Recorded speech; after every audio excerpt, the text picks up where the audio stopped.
බැඳගෙන ගොනා මන පිනවන ආල රතේ ලංකාවේ කොහේ පොත් පෙරළුවත් හොයාගන්න නැති කවි මගේ ආතගාව තිබුණා.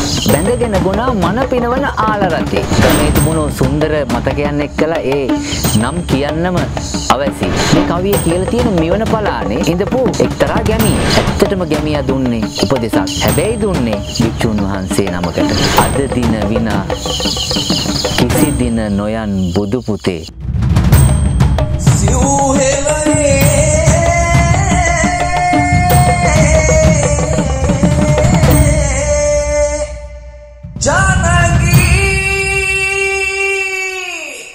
ආයුබෝවන් සිව්හෙළයේ ජනකවි දෙවන දිගහැරුම. අදත් මං අමුණන්නේ දෙවනි මාලේ. එහෙමත් නැත්නම් ඒ මල් මාලේ දෙවැනි මල. ඒ තමයි මගේ ආතා කියපු කවි. ආතත් එක්ක ගත කරපු පුංචි සන්දියේ මගේ සුන්දර මතකයන් තියෙනවා. මම ඒ මතකේනුත් කියන්න. මේ මතකයන් වල තියෙන වැදගත්කම ඔබටත් වැටහෙවි. සමහරක් වෙලාවට අපි කැමති නෑ වර්තමානයේ සමාජයේ වැඩිපුරම ආච්චිට සීයට ළමයි මුහු කරනවට සමහරු අකමැති. හැබැයි සමහරු කැමති ආච්චි සීයා ගාවට තමන්ගේ දරු මුණුබුරන්ව ලං කරලා තියන්න. මං හිතනවා මගේ මුකරිකමත් එන්න මට මේ දැනුම හොයාගෙන යන්න ඒ වාසනා මහිමය මට උදා වුණේ මම අවුරුදු 3ේදී අම්මා පවුලේ තිබුණු ආර්ථික අපහසුකම් එක්කලා ආච්චි සීයයි ගාව තියලා ආච්චි ආතයි ගාව තියලා ඇය විදේශගත වෙනවා. මං කුඩා කාලේ ගත කළේ මගේ ආතයි ආච්චි මාමලා නැන්දලා ඒ වටපිටාවේ ගමේ ඉන්න පවුල් ඒ ඇසුරු මිසුරු කරගෙන තමා මගේ ජීවිතේ ගත වුණේ. ඒ ගත වෙද්දී මට හරි සුන්දර අත්දැකීමක් තියෙනවා කියන්න. ඒ තමයි අපේ ආතා හැන්දෑවට හැමදාම නෙවෙයි සතියට දවස් 3ක් විතර රාබෝතලයක් ගේනවා. රාබෝතලයක් ගේනවා. මේ රාබෝතලයේ ගේන මම එහෙම නම කිව්වට කමක් නැහැ. ගමේ තිබුණු සුන්දර මතකයන් එක්කලා ඒ නම් කියන්නම අවැසි. මොකෝ සමහරව අද ජීවතුන් අතර ඉන්නවා, සමහරව ජීවතුන් අතර නැහැ. මහතුන් මාමගෙන් තමා රාබෝතලයේ ගේන්නේ. මේ පොල් රා. මහතුන් මාම තමා ගමේම ප්‍රසිද්ධ පොල් රා මදින්න. එතකොට මහතුන් මාමගෙන් ඒ රාබෝතලයේ ගෙනාවට පස්සේ මගේ ආතා මට තිබුණ රතු පාට කෝප්පයක්. ප්ලාස්ටික් කෝප්පයක්. මේ කෝප්පේ අරගෙන මගේ ආතා මුල්ම ඒ කෝප්පේ මුල්ම කොටස ඒ කෝප්පෙට වක් කරනවා. වක් කළා මට කතා කරනවා. පුතේ මේක බීහා. එහෙම කියන්නේ. මම පොඩි එකානේ. පුංචි සන්දිදී මට එච්චර අවබෝධයක් නැහනේ. හැබැයි කියලා දෙන්නේ පණුව මාරුවට හොඳයි කියලා මේක බීහන් කියලා මට පළමු ඉදුරුව දෙනවා. ඇත්තටම බලන්නකෝ පණුව මාරුවට පොල්රා භාවිතා කරනවා කියලා පණුව මාරුවට හොඳයි කියලා. අනික මේවා මහතුන් මම ගාව තිබුණේ කල් ඉක්ුත් වෙච්ච නෙවෙයි. ඒ හැන්දෑවේ ගස් වලින් බා ගන්න රා ටික තමයි ඒ හැන්දෑවේ ගමේ අයන්ට බෙදලා දෙන්නේ. එහෙම වීදුරුවක් මටත් ලැබුණා. ඒ සුන්දර මතකය. ඒත් එක්කලා මං එනවා මගේ ආතා කියපු කවි අතරේ දෙවැනි කවියට. මම පළවෙනි වැඩසටහනේදී කිව්වා මතක ඇති පොතකවත් නැති අදටත් පොතක් පරිශීලනය කරලා හොයාගන්න නැති ලංකාවේ කොහේ පොත් පෙරළුවත් හොයාගන්න නැති කවි මගේ ආතා ගාව තිබුණා. මේත් එහෙම කවියක්. මේ කවිය මගේ ආතා කියපු කවියක් වුණාට මේ කවිය කියලා තියෙන මෙවන පලානේ ඉඳපු මේ එවකට මෙවන පලානේ ඉඳපු එක්තරා ගැමියෙක්. මේකෙන් පුදුමාකාර අවවාදයක් දෙනවා. හැබැයි ඒ අවවාදය දෙන්නේ ගැමියා තුල තිබුණු ආධ්‍යාත්මික දැනුම සමහරක් තැන්වලදී රිදවුණු මොහොතකදී තමයි මේ කවිය කියලා තියෙන්නේ. මම අවසර ප්‍රාර්ථනා කරනවා අපේ රටේ ඉන්න සමස්ත මහා සංඝරත්නයෙන් මට අවසර දෙන්න මේ කවිය කියන්න. මොකද මේක සංඝයාට බලපාන කාරණයක් නිසා මේ ඇතුලේ අභ්‍යන්තරයේ තියෙන තේරුම එක්තරා භික්ෂුන් වහන්සේ නමක් කරත් එක නැගල යනවා. ඒක දකිනවා මිවන පලානේ ඉදියේ එක්තරා ගැමියෙක්. ඔහුගේ හිත රිදෙනවා. ඒ හිත රිදුණු නිසා ඔහු කවියක් කියනවා. මං කියන්නම් ඒ කවිය. බැඳගෙන ගොනා මන පිනවන ආල රතේ ඉඳගෙන යන මහා නගේ සිල් බිඳිලා ඇතේ හද තුල විනා විනයේ බන ඔහොම නැතේ අද දින විනා කිසි දින නොයන් බුදු පුතේ බැඳගෙන ගොනා මන පිනවන ආල රතේ. ආල රතේ කිව්වේ මොකටද? ආල රතේ කිව්වේ කරත්තෙට. මගුල් කරත්තේ. ආල රතේ කිව්වේ ඒකයි. දැන් වර්තමානයේ නම් විවාහ ප්‍රාප්ත වෙච්ච මනාලයයි මනාලියයි මනාල මහත්මයා තමන්ගේ මනමාල මහත්මියව තමන්ගේ ගමට කැඳගෙන යන්නේ අති සුඛෝපභෝගී වාහන වලින්. ඒ වර්තමානයේ. හැබැයි අතීතේ අරගෙන ගියේ ගොනා බැඳි කරත්තේ. මේ ගොනා බැඳි කරත්තේ මල් ගහලා සරසලා හරි අපූර්වට මේ මනාල යුවල තමන්ගේ ගම් බලා යනවා. ඒ යද්දි පිටිපස්සෙන් තවත් කරත් එක බංකු රබානක් තියාගෙන තවත් ඈයෝ කිහිප දෙනෙක් රබම් පද වාදනය කර කර එනවා. ඇයි? දැන් ඒක අද නම් රතිඤ්ඤ තියනවනේ පත්තු කරන්න. අද රතිඤ්ඤ තියෙනවා. හැබැයි ඒ කාලේ රතිඤ්ඤ තිබුණේ නැහැ. නැති නිසා අර කරත්තෙන් දෙගෙන රබන් ගහන ඈයන්ගේ ශබ්දෙට ගමේ ඉන්න ඈයෝ එළියට ඇවිල්ලා බලනවා අලුතින් ගමට ගේන මනමාලි. ලස්සනද? මොන වගේද? අරයට ගැලපෙනවද? එහෙම හොයනවනේ ගමේ ඈයෝ හොයනවා, තොරතුරු හොයනවා. එහෙම සංස්කෘතියක් තමයි ගමේ තිබුණේ. කරත් එකකින් තමයි මනාල ජෝඩුව ගමට ආවේ. ඒ නිසා ඒකට කිව්වා මගුල් කරත්ත කියලා. කරත්ත වර්ග ගොන්නක් තියෙනවා. මේ බර භාගේ ඔහොම කරත්ත තියෙනවා. බර අදිනකොට පාවිච්චි කරන්නේ. අද ගොන්නු දෙන්න ගොම් බානක් බඳින කරත්ත තියෙනවා. තනි ගොනා බඳින කරත්ත තියෙනවා. මෙහෙම කරත්ත වර්ග ගොඩක් තිබුණා. බැඳගෙන ගොනා මන පිනවන ආල රතේ. අන්න මගුල් කරත් එක. දැන් තනි ගොනෙක් බැඳපු කරත් එක. කවුද යන්නේ? ඉඳගෙන යන මහනගේ සිල් බිඳිලා ඇතේ. හාමුදුරු කෙනෙක් මේ කරත් එක වාඩි වෙලා යනවා. ගැමියා ඕක දැක්කා. මොකක්ද මේ හිත රිදෙන්න කාරණාව?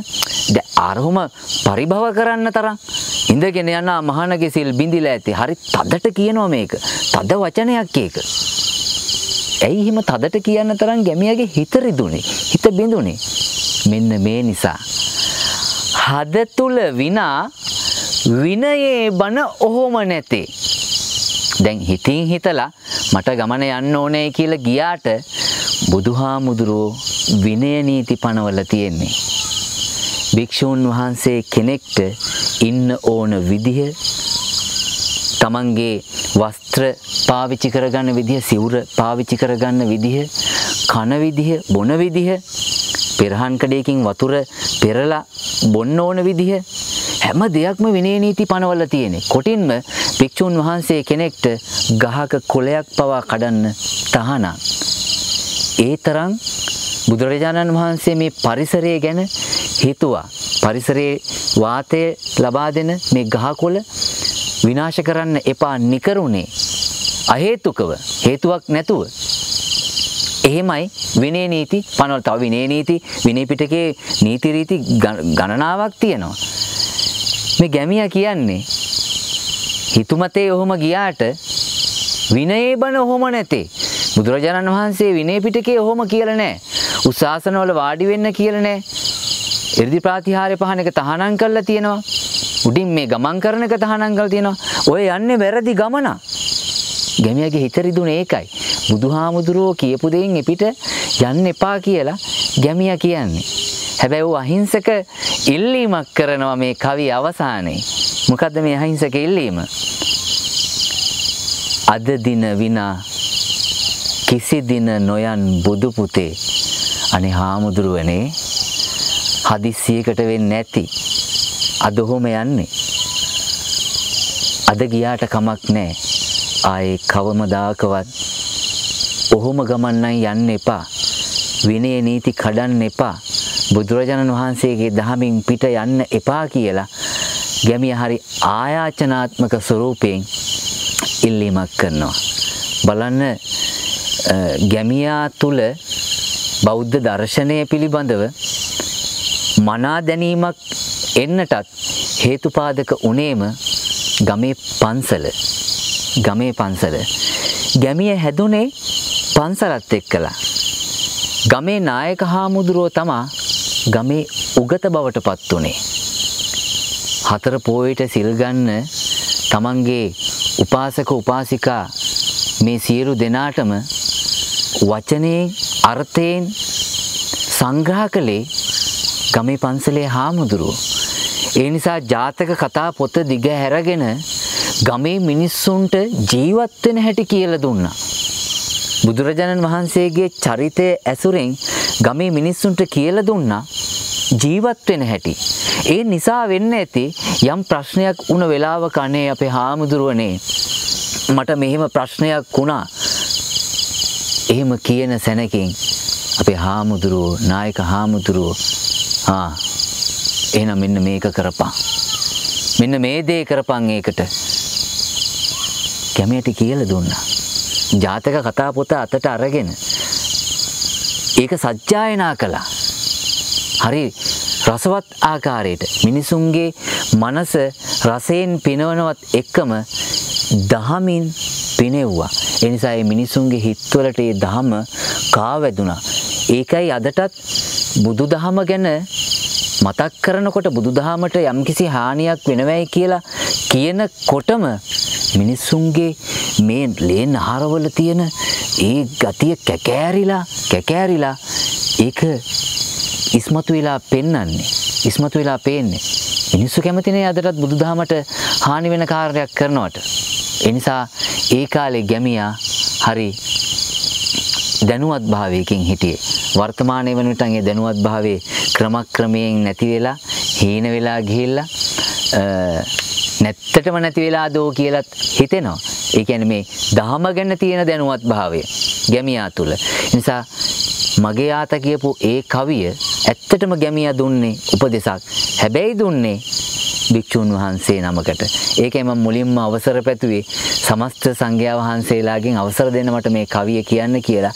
ඒ කවිය අද තමා මම සමාජ මාධ්‍යයක් ඔස්සේ මුදා හරින්නේ. මම දේශනවලදී යම් අවස්ථාවල පාසල් දරුදරියන්ට මේ කවිය කියලා දීලා තියෙනවා.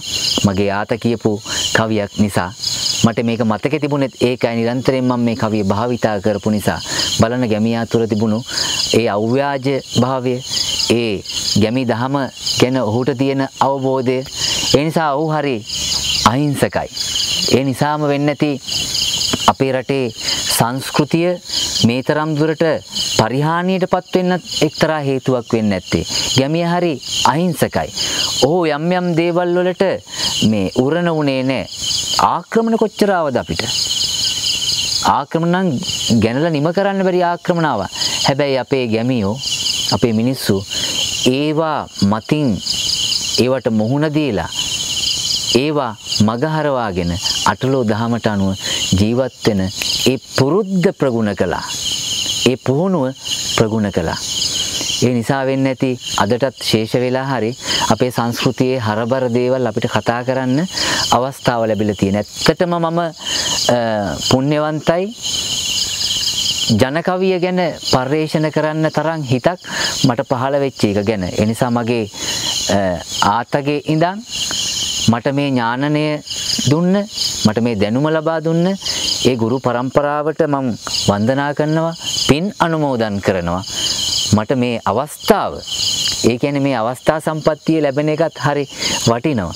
අපේ රටේ තියෙන සංස්කෘතිය ජන මූලාශ්‍ර අධ්‍යයනය කළා ඒ ඇසුරෙන් තවත් කෙනෙක්ගේ දැනුම වඩා වර්ධනය කරන්න, මා තුළ තියෙන දැනුම බෙදා දෙන්න මට ලැබීම මං හිතන මාලද භාග්‍යයක්, පිනක්. ඒ නිසා ආතකියු ජනකවි, ඒ කියන්නේ අපි සිව්හෙළයේ ජනකවි තුල දෙවන දිගහැරුම මගේ ආත කියපු ජනකවි ගොන්නෙන් දෙවෙනි මල ඔන්න මං පලන්දලා අහවරයි. තවත් දිනයකදී මේ මල් මාලය ගොතන්න, ලස්සන මලක් රැගෙන එන්න මට අවස්ථාව ලැබේවා. එතෙක් ඔබට සුබ දවසක් වේවා. ආවඩා ආයු බොහෝ වේවා.